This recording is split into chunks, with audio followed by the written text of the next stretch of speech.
हमज़ा एक आम सा लड़का था मगर उसकी दो बड़ी कमज़ोरियाँ थीं। वो बहुत ज़्यादा डरपोक था और मामूली बात पर गुस्सा कर जाता था।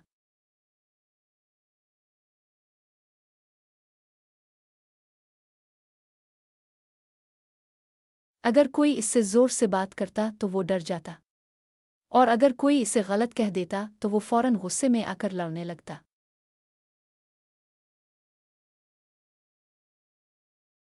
उसके दोस्त अक्सर इसे खेल में शामिल नहीं करते थे क्योंकि वो आ तो किसी बात पर नाराज़ होकर खेल छोड़ देता या फिर डर कर मुश्किल चैलेंज से पीछे हट जाता।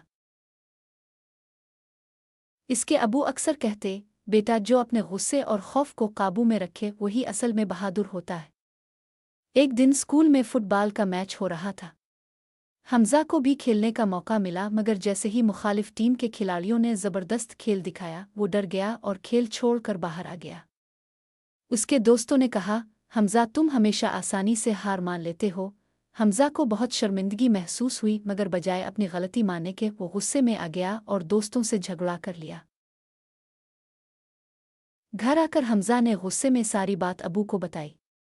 अबू ने नरमी से पूछा, बेटा अगर तुम खेल में डर के बाहर आ गए तो गलती किसकी थी, तुम्हारी या दोस्तों की? हमज़ा खामोश हो गया। अलिफ अबू मुस्कराए, बेटा अगर तुम हर मुश्किल वक्त में गुस्से आ डर से भागोगे तो हमेशा पीछे रह जाओगे।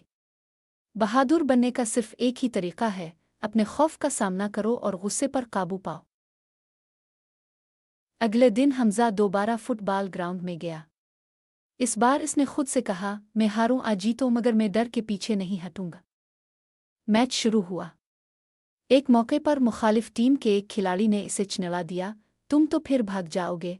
हमज़ा को गुस्सा तो आया मगर इसने गहरी सांस ली और अपना गुस्सा काबू में रखा। इसने कोई झगड़ा नहीं किया बल्कि पूरे ध्यान से खेल पर तवज्जो दी। मैच के आखिर में हमज़ा ने एक ज़बरदस्त गोल कर दिया और उसकी टीम जीत गई।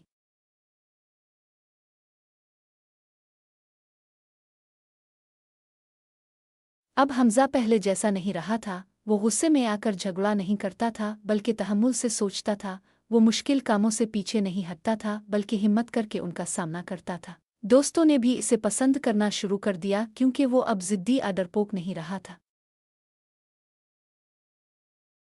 अबू ने मुस्करा कर कहा, ये हुई ना मेरे बहादुर बेटे की बात।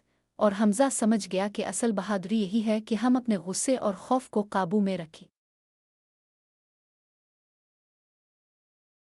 अगर आपको ये वीडियो पसंद आई तो लाइक करें, शेयर करें और सब्सक्राइब भी करें।